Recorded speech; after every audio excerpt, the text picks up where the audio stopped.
Over the last decade, Marvel Games has reinvented itself, trying to pair the right studio to the right IP to make success.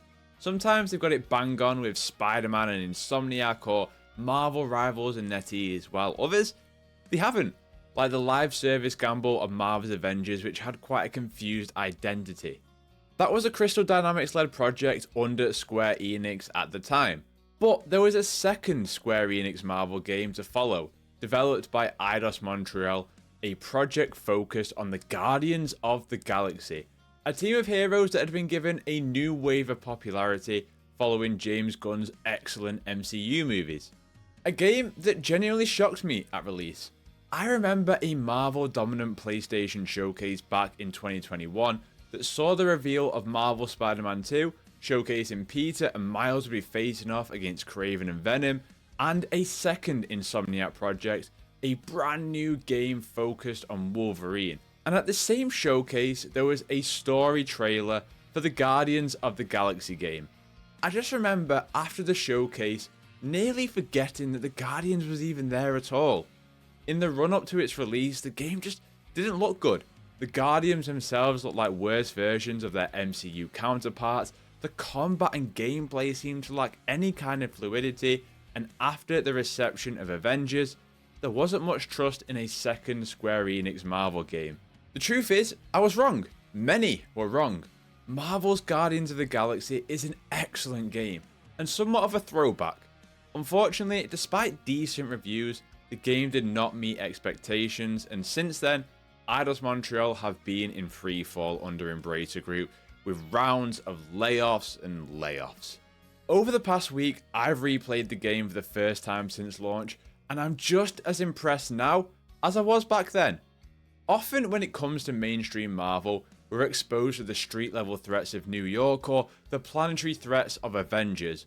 One of the greatest strengths of the Guardians game is the cosmic adventure it takes you on.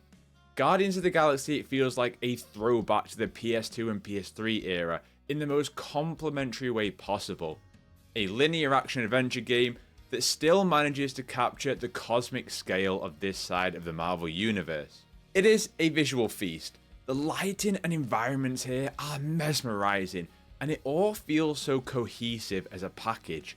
The sheer breadth of vistas and locations that you encounter is nothing short of beautiful, with good HDR, and if you've got an OLED, this game is absolutely singing.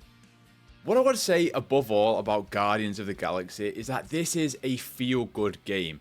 When you're playing it, you're enjoying being in this part of the Marvel Universe, you're in the rhythm of its soundtrack, you're shaking your head at the awful jokes, and you're laughing at the good ones. I said at the top that in the lead up to the launch of this game, the Guardians look like worse versions of their MCU counterparts, but that couldn't have been further from the truth if it tried. Yeah, Peter looks like the most generic blonde geezer you've ever seen in your life, but this version of the Guardians is really the heart of the game, and yet different from the one that we're used to in the MCU. Yes, Drax still makes dumb jokes, Rocket is obsessed with every bit of tech, Gamora wants to kill everyone, and Groot is Groot, but the dynamic here is different. They managed to create believable tension and motivations. A core part of the Guardians is that they fight amongst each other all the time, but they come together when it matters. They're this awkwardly stitched together family that are still somehow perfect together. When Rocket is pissed off at you, you can actually understand and feel why, or when Gamora goes off on her own, you understand the motivations behind it. With this being such a cinematic adventure, this is an important part of it because the emotions of the Guardians are a large part of what makes them such great characters. They're dynamic. So many of the most emotional, best written moments in this game are just optional conversations with other Guardian members. It might be finding an item and quizzing them about it on the ship later on, learning more about their tragic backstory, or talking privately with them as some kind of event has triggered some painful memories. This game has so many great character moments that gives every single Guardian a memorable moment that pulls on the heartstrings or gets you excited. Those character moments aren't even reserved for just the Guardians, it's for Cosmo or for Nikki. It's without doubt one of the best written superhero games I've ever played. What shouldn't go unsaid either is how much the character expressions and animations enhance this. Character moments aren't just audibly impactful, they are really felt by the character's expression, their emotion. Guardians of the Galaxy, it's not perfect in its lip syncing by any means, but the emotion a character portrays during the impactful moments, it really matters, and at times you can see the pain written all over Drax's face, or the deep regret in Gamora's. It's an aspect of the game that's aged really well since release, and the emotional moments in the game are much more powerful as a result. The game deserves your attention in how it presents the Guardians, their flaws, and their strengths. I love taking my time in the Milano and talking to the Guardians, whether that was in one-to-one conversations or just overhearing them bounce off of each other. It does such a great job of making you feel like a proper crew. Something that translates really well to the main narrative. Truthfully, when it does come to the cosmic side of the Marvel Universe, my own knowledge is pretty limited. So the main story here was a really nice change up, focusing on the Universal Church of Truth and the promise of something that we can't have. You'll deal with the Nova Corps, hear mentions of the Ravagers, and many more fun Easter eggs that I won't spoil if you haven't played it, but it felt very refreshing to be immersed in this side of the Marvel Universe. I just really enjoyed how the story blends with the tragic nature of the Guardians. It's wonderfully done, and that means the whole journey, it's got a ton of heart to it, but also a lot of well-earned payoffs. I often describe the Marvel Ultimate Alliance games as a Marvel theme park, bouncing from location to location of the well-known Marvel hits. Guardians feels different for me. Of course you visit the iconic Nowhere, but so many of the planets you go to here were brand new for me and they just look fantastic. What I really appreciate alongside this, that given they are new planets to me, Peter has the ability to use his visor to scan items of interest to learn more about them and give you some lore behind them. That can be fun little Easter eggs that you might be familiar with, like Kree Sentinels and sword camps, items relating to the Collector, but you also learn a lot more about the cosmic side of the Marvel Universe. There are also choices here in Guardians of the Galaxy that will make an impact in the game, whether it's siding with one Guardian over another during an argument, defying the Nova Corps versus complying with a sanction, or making sure Cosmo knows he is the best boy in the galaxy. I mean, look at this little fucker. I love him. Those choices don't pay out to different endings or anything like that, but they do have an impact. Towards the end of the game, it can allow you to skip over some tricky combat sections because you earn someone's trust, or making something easy to access. Not every choice has major consequences here, but there's enough in here to make you think about making the correct choice, and I did appreciate that, especially when you're just fulfilling the role of Quill. So let's talk a little bit about the gameplay, because without doubt, the weakest element of Guardians is its combat. You play solely as Star-Lord, but commanding the other Guardians in combat to synergize with you. It's kind of a Mass Effect style in terms of using your squad mate's abilities to synergize in the right way to either combo, or in terms of effectiveness against the right enemy. In true cosmic fashion, a lot of the enemies you come up against here are just weird looking aliens, but ultimately they act as bullet sponges. That said, on my replay, I did New Game Plus, and therefore I had all the abilities from the start, and this time I had a lot more enjoyment with the combat, locking up some enemies as group before freezing them with my elemental gun, and then dispatching them with rockets grenades.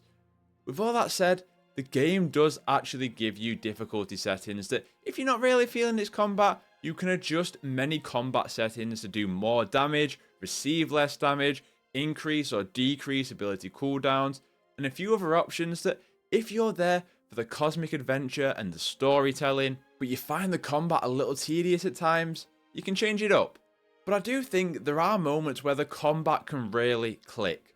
Star-Lord has an active reload mechanic that means when he overheats his blasters, a bar opens up that, if timed right, you can fire off a powerful shot that recharges him again.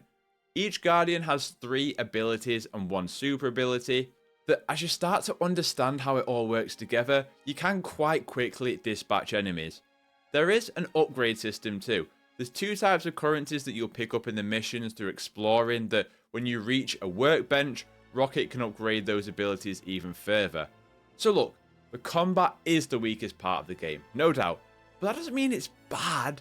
It's just not on the same level of the storytelling or the visuals, and I don't think it should be something that holds you back from experiencing the writing on display here, or what is an extremely fun to follow story. The abilities and Peter's elemental blasters also play a part in the puzzles of the game, whether that's Gamora slicing open entrances, Groot making paths with his vines, Drax moving obstacles, or as the game progresses, Peter gains more elemental choices for his weapons, so whether that's fire to melt icicles or using the wind to pull objects towards him. The puzzles, they are very simplistic in this game, but they do what they need to in order to pace the game well. I said at the top of the video that Guardians feels like a PS2 or PS3 era game, a fun little roller coaster of a ride for 15 hours that you just have a fantastic time with and you move on.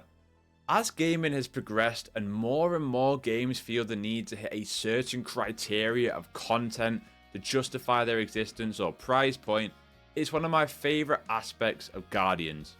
The missions are straight to the point. There is some aspect of exploration in little side paths that require some light puzzle solving to reward you with either upgrade currency or some alternate suits for your characters. Quickly touching on those alternate suits because they're a massive part of any comic book game, I love the selection here. They all look fantastic and each character has a load to choose from that are either inspired by some comics, the MCU, or are brand new designs for this game.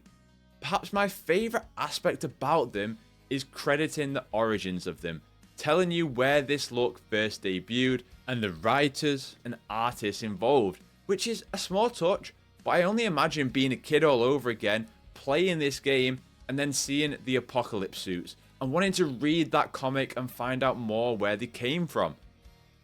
The suits also just look excellent in both cutscenes and in gameplay, and it helps them feel like my version of the Guardians of the Galaxy. Going back to the linear aspect of this game, I just miss these games, man. I've just finished playing Resident Evil Requiem, and we just don't get enough of these kind of games anymore. So many games now are padded to meet a certain expectation or length, but Guardians goes by chapters, and as a result, replaying it, I remembered so much of what I'd played, right down to certain optional exploration paths. The shorter, tighter runtime means the moments matter a lot more, and although that's a turn off to many people, I think Guardians hits the sweet spot in its overall length. What I also appreciate about the Guardians game is the variety. Sure, the combat, it can feel quite samey and there's not a ton of overall depth there, but one chapter may focus on exploration and puzzle solving, the next you're flying the Milano through a ton of debris, the next you're on your own as Peter, to then the big bombastic fight, and then you're fighting again in the Milano and doing a boss fight. It makes the chapters memorable from one another, and again, ties into that feeling of a theme park. Now, it wouldn't be a Guardians of the Galaxy game without a stellar soundtrack, would it? And the use of licensed music here, it's not forced, it's perfect. The huge moments or fights in the game are often accompanied by a licensed song, and just as an epic character moment begins, the opening riff of a song starts, and it all comes back to what I say about it being the feel-good game. In line with that is the game's huddle mechanic, that during combat scenarios, you can huddle a team together to deliver some inspiration if you're getting pretty beat up. This supercharges everyone's abilities and cooldowns, but most importantly, it whacks on some good tunes as you rejoin the fight. Truthfully, it never gets old. The huddle itself does, as you have to pick between two options, and it's very blatant each time which one you need to pick based upon to match the key words. It gets a little repetitive, but then when Aha or Tears for Fears, Blondie or Rainbow get on the radio, you're in your flow state. I don't know how to describe it properly, but the combat model itself just meshes so well with the licensed music. Not like it's in sync, just feels right. The music is such a core part of the game's identity that for any streamers who played on streamer mode, I genuinely think it's half of the experience. The music choices always enhance the moments of the game that, without it, it just doesn't hit the same. It's almost like a good carpool, that despite tensions, the Guardians are your best pals and family. So the music as you travel from location to location or you fight alongside them all, it's all part of the magic of the game. We're never going to get a Guardians of the Galaxy 2, and for me, that's a massive shame. This version of the Guardians is so good. They bounce off each other so well, and yet still feel refreshing from its MCU counterparts. Taking an enemy in the Universal Church of Truth that I knew very little about and making me so invested in its story, the feel-good nature of its soundtrack, the emotional moments that make you stop and think and reflect outside of the game, and a cosmic roller coaster that's just a pleasure to be on. It truly is a fantastic Marvel game that frankly deserved better than what it got. There are many factors that damaged its reputation, whether it was the marketing behind it, the poor reception of the Avengers game, or being overshadowed by other superhero projects. All I hope is that over time, more people give the game the chance it deserves. It's not the best superhero game to ever exist, but it's a bloody good one, with a ton of heart, fun references, and when all is said and done, puts a big smile on your face. Guardians of the Galaxy is flarking incredible, man. Anyway, I just wanted to revisit Marvel's Guardians of the Galaxy because I really love it, man. If you played this game, let me know what you think about it. Of course, if you enjoyed the video, consider leaving a like, and for anything superhero games, make sure you are subscribed. It is all we cover here. Regardless, I hope you have a terrific day. Play games, get gains, and I'll catch you next one.